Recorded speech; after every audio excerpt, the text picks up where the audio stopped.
சின்ன மருமகள். அப்கமிங் எபிசோட்ல இங்க நாளைக்கு தான் கடைசி நாளு. ஸோ பிரச்சாரம் முடிஞ்சிடுச்சு. நாளைக்கு எலெக்ஷனுக்கான பூத்து ஆஃபீஸர்லாம் வந்துருவாங்க. ஸோ பூத்து கமிட்டிலாம் போய் செக் பண்ண சொல்லுங்க. சேது வர சொல்லுங்கன்னு சொல்லி ராஜாங்க சொன்ன உடனே, இங்க சந்தோஷமா சேது ஓடி வராரு. அத பார்த்த ஈஸ்வரிக்கு அப்படியே ஒண்ணுமே பேச முடியல. என்ன மாமா இப்படி மாறிட்டாரு? ஒரே நாள்ல சேதுவ மன்னிச்சுட்டாரே! எல்லாமே முடிஞ்சு போச்சான்னு நெனைக்கும்போது, ராஜாங்கம் அங்க தான் பெரிய ட்விஸ்ட் வைக்கிறாரு. நான் சேதுவ கூப்பிடல. வாய் தவறி கூப்பிட்டுட்டேன். போஸ வர சொல்லுங்க அப்படிங்கவும், சேது அப்படியே அங்க மனசு உடைஞ்சு போயிறாரு. போஸ் வந்தோனே, "சொல்லுங்க பெரியப்பா" அப்படின்னு கேட்குறாங்க. "போஸு நாளைக்கு பூத் ஏஜென்ட்லாம் வந்துருவாங்க. ஸோ நம்ம பூத்தெல்லாம் பார்த்து வச்சுக்கோ. என்னென்ன வேணுமோ எல்லாத்தையும் பண்ணி குடுத்து, எந்த ஒரு பிரச்சனையும் இல்லாம கரெக்ட்டா பார்த்துக்க போஸ்ன்னு" சொல்லவும், சரிங்க பெரியப்பா நான் பார்த்துக்கிறேன்னு" சொல்றாங்க. அதே மாரி சொன்ன உடனே இங்க சேது மனசு உடைஞ்சு போறாரு. கருப்புகிட்ட பேசுறாரு. "என்ன மாமா, அப்பாவுக்கு பாத்தியா? வாய் நெறைய என்ன தான் கூப்பிட்டு கூப்பிட்டு பழக்கமா போச்சு. என்ன தானே கூப்பிட்டாரு. சரி பரவால்ல, பார்க்க சொல்லுன்னு சொல்லலாம்ல. அத போயிட்டு அந்த போஸுக்கு என்ன மாமா தெரியும்? அவன போய் அனுப்புறாரே மாமா" அப்படின்னு சொல்ல, "விடு மாப்பிள, உங்க அப்பா தான் தெரியாதா உங்க அப்பா கோவத்த பத்தி? கோவப்பட்டுட்டாருன்னா அப்படியே தூக்கி எறிஞ்சிருவாரு. அதான் இப்படி பண்ணிட்டு இருக்காரு. அதெல்லாம் நீ பெருசா ஒண்ணும் எடுத்துக்காத சேது. விடு. இப்ப என்ன உங்க அப்பா சொல்லி தான் நீ போய் பார்த்துக்கணுமா? ஆ சொல்லு பாப்போம். நாம எப்போதும் போல வாயா, நாமளும் போயி பூத்து எங்க போடுறாங்கன்னு பார்த்து, அங்க எல்லாம் கரெக்ட்டா நடக்குதா? எதுவும் ஊழல் நடக்குதான்னு பார்த்துப்போம்யா. அவனுக்கு போஸ பத்தி நமக்கு தெரியாதா? அவன் பகல்லேயே குடிச்சிட்டு எங்கேயாவது கெடப்பான். அப்புறம் நாளைக்கு மாமா தோத்து போயிட்டாருன்னா, யார்யா காரணம் வரும்? நம்ம தானே காரணமாயிடுவோம். அதனால அப்பா சொல்லி தான் நம்ம செய்யணும்னு அவசியம் இல்லையா சேது. நீ வா நம்ம போய் பார்த்துப்போம் அப்படின்னு சொல்லிட்டு கருப்பு சேதுவ அழைச்சிட்டு போறாரு.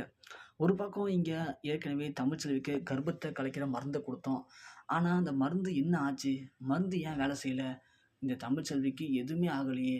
எப்படி இந்த தமிழ்ச்செல்வி நல்லா இருக்கா? ஆனா, அவ மருந்த என் கண்ணு முன்னாடி தானே குடிச்சா! அப்போ கண்டிப்பா அவளுக்கு வயித்து வலி வந்திருக்கணும்ல! வந்து துடிச்சிருக்கணும்ல!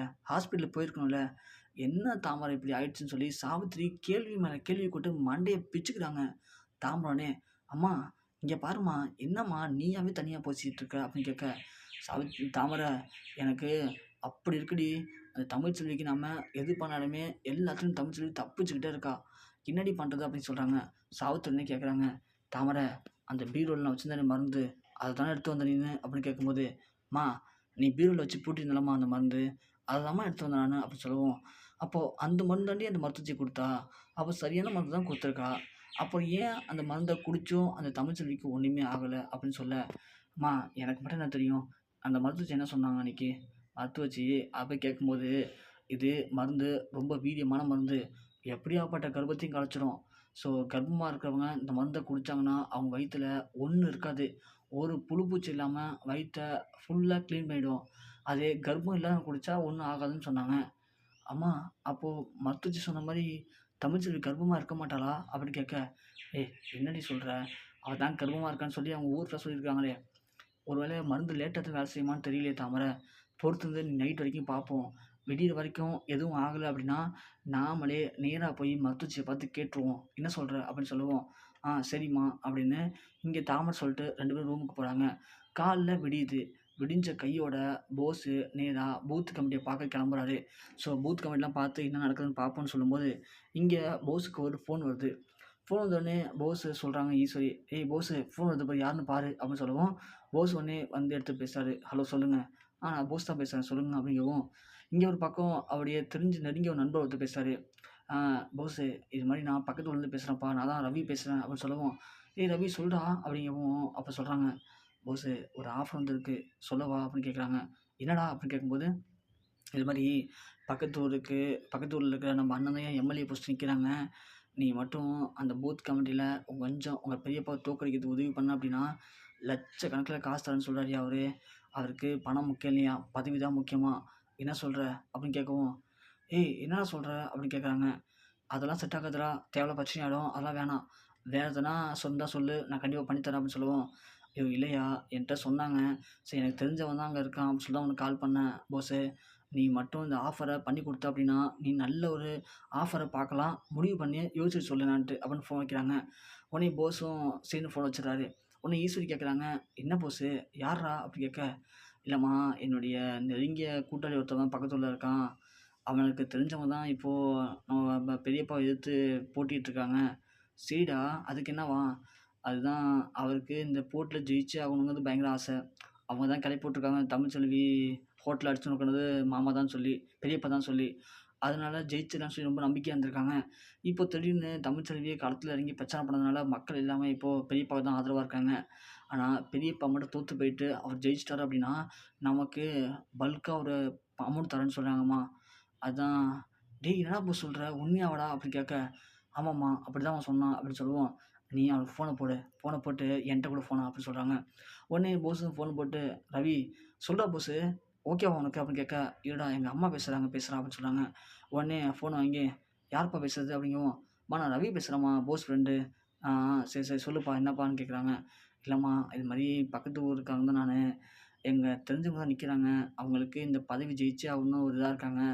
நீங்க மட்டும் கொஞ்சம் விட்டு குடுத்தீங்க அப்படின்னா, எவ்வளோ அமௌண்ட்னாலும் பண்ணி தர ரெடியா இருக்காங்கம்மா" அப்படின்னு கேட்குறாங்க. "அப்படியா? எவ்வளோ அமௌண்ட் பண்ணி தருவாங்க?" அப்படின்னு சொல்லவும், பக்கத்து ஊர்ல ஒரு 50 ஏக்கர் நிலம் இருக்கு. அந்த நிலத்த உங்க பேர்ல விக்கிறாங்க. அதோட உங்களுக்கு ரூ. 20,00,000 காசு தராங்களாம்." அப்படிங்கவும், இங்க அப்படியே ஈஸ்வரிக்கு மனசு ஃபுல்லா ஒரே சந்தோஷம் தாங்கல. "அப்பா உண்மையாப்பா? நீங்க சொல்றத செஞ்சு குடுப்பீங்களான்னு?" கேட்குறாங்க. "அம்மா ஐயா ரெடியா இருக்காரும்மா.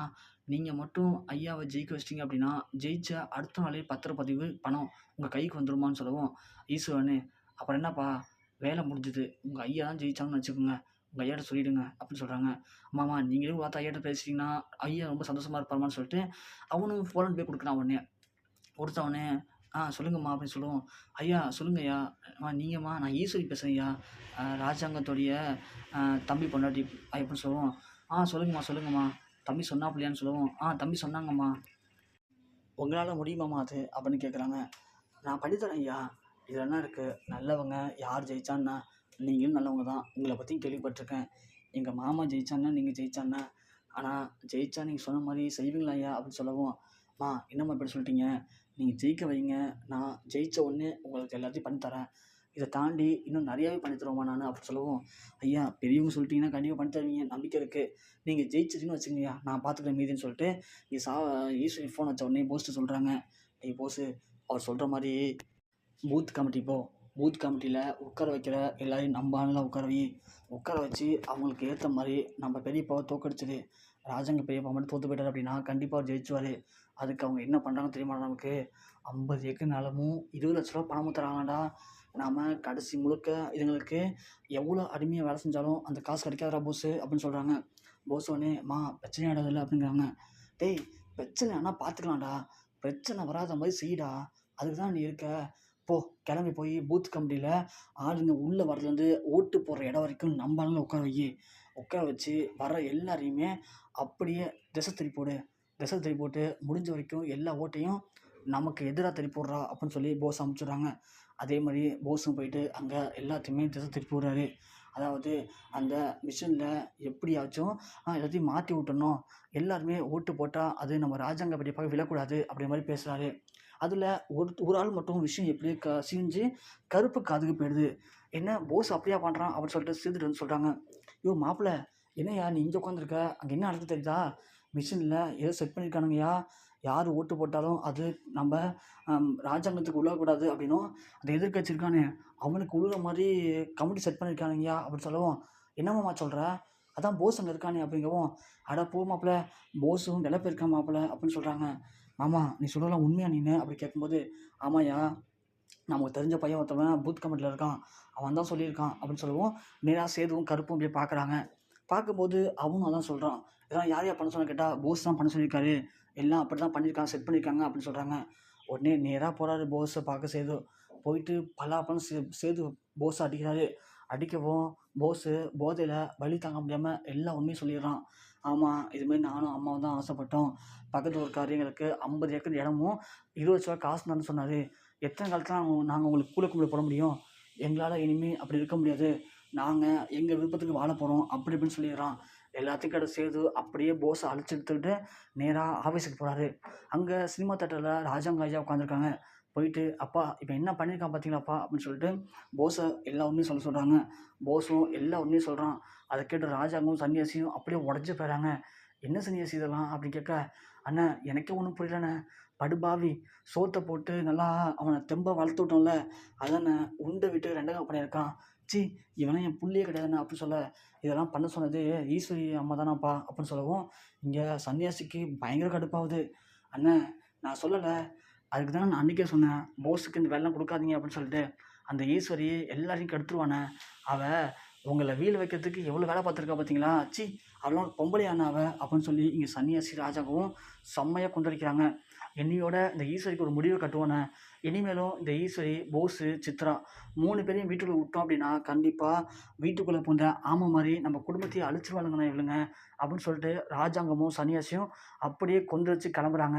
ஸோ கண்டிப்பா இன்னியோட ஈஸ்வரி கதை முடிய போது. ஆனா தமிழ் செல்விய பத்தி ராஜாங்கம் புரிஞ்சுப்பாரா அப்படிங்கிறத கண்டிப்பா பொறுத்து வந்து பார்க்கலாம்.